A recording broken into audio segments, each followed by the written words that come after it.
Let me get these doors opened up, get some light, better light in here. We'll talk about this old truck.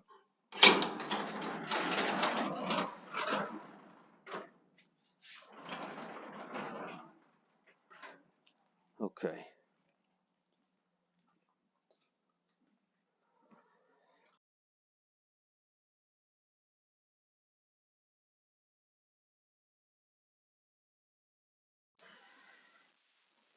We'll do a cost video on how much this costs to do this truck. It won't be too long, but hopefully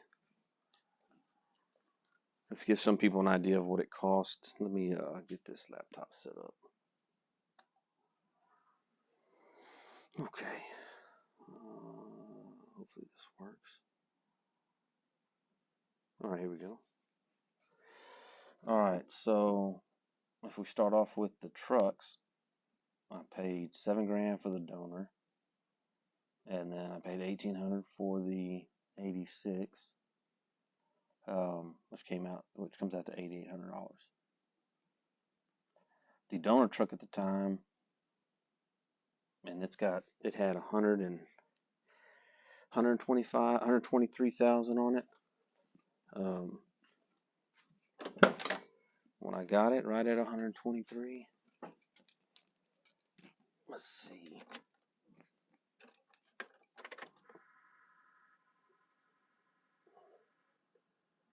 Yeah. So it's low miles. I mean, and it ran like crap. Injectors had issues with it, but after it warmed up, it ran great.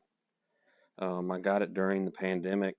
Just some guy trying to get rid of it. So $7,000 actually was a good number. If I still had it, I'd probably get 10 for it. But it was an XL. It had vinyl. It was a work truck. It stunk. Was beat up.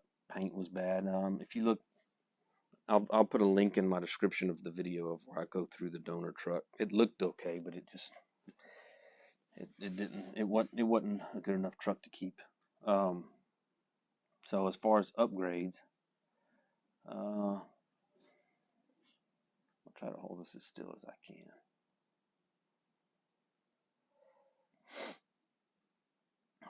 So upgrades, I did the head studs, right?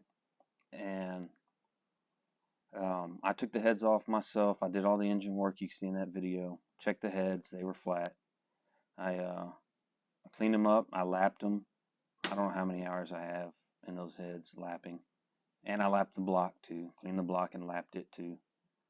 I bought a lapping stone. I don't know what size it was, 12-inch by 2 inches thick. And then head gaskets were Felpro. The old cooler was Ford. I updated the push rods to 6.4 push rods. EGR deleted it, but I don't know what the price was for the kit. I can't remember. Standpipe, dummy plugs, those were both, that was Ford update. Turbo oil lines, those were updated. It went from flex hose to hard hose. The turbo, I just bought a rebuild kit. I think it was from Turbo Labs of America. All new injectors. They ran about 180 a piece from Ford. They weren't new, but they were reman. Fuel lines I made, but I had to buy some fittings because I went AN. Brake line, I made the new brake line for it. Glow plug kit was Ford, and that was all new plugs and the controller. The wiring, the harnesses, the owner before me had put new harnesses because he thought that's why it was starting real rough. It would run rough for about 5 minutes in the morning, but it was because of the injectors. Upgraded to an 08 pan, which added, I think it adds 4 quarts of transmission fluid, gives you a little more volume. Hoses, that's for radiator hoses. I redid all the hoses, coolant hoses to and from the heater, all that stuff. Exhaust I made, SCT fitting, IPR valve, miscellaneous, and those are both Fords. Miscellaneous was just for like fluids and stuff.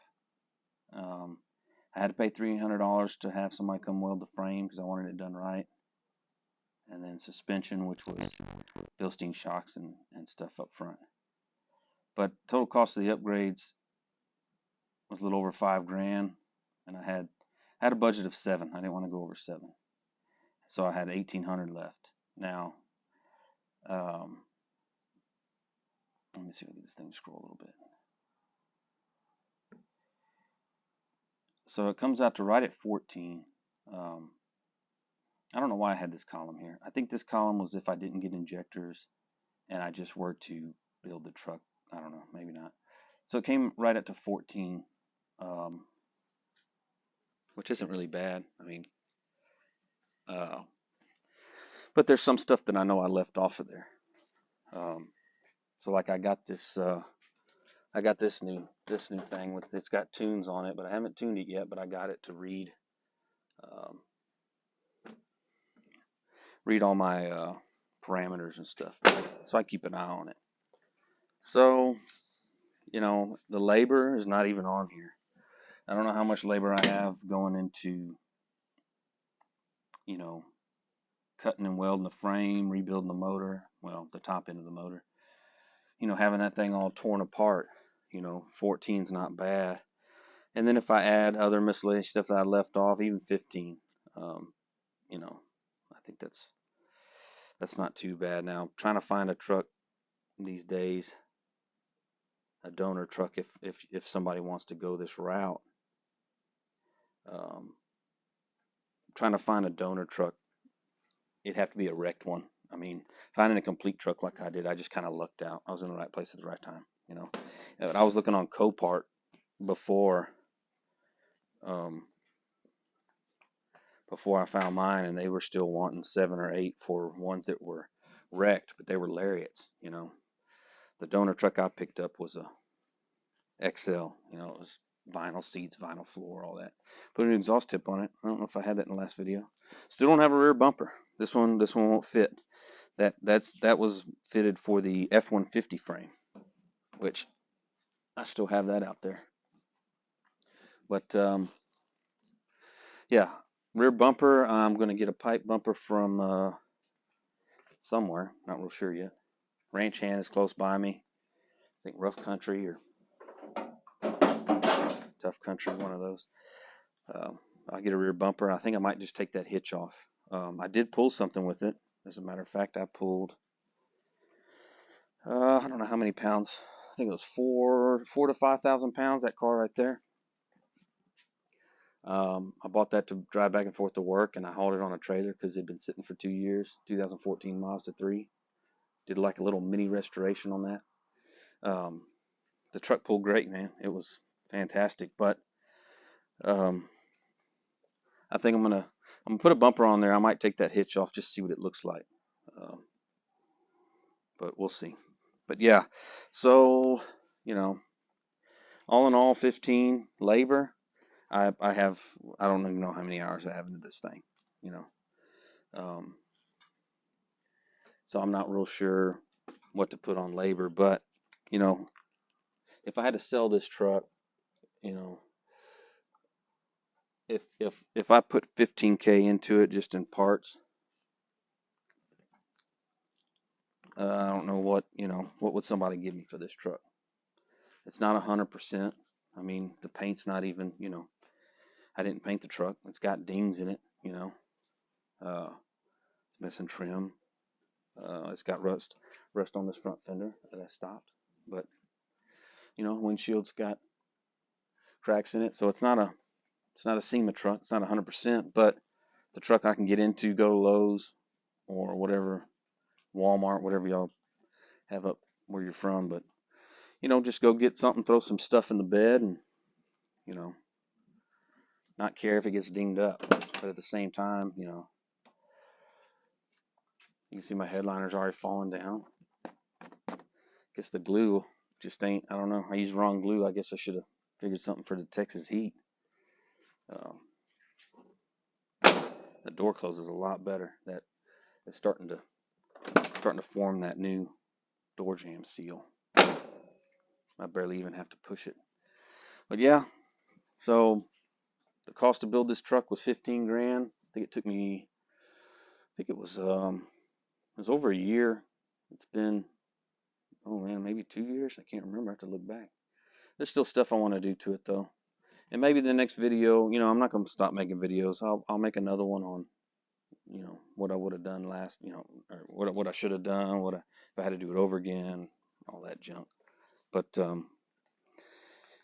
anyways, stay tuned. I got another project coming on this winter. It's August right now. I'm gonna wait for it to cool down. I need to clean my shop. I mean, it's horrible. Look at that table.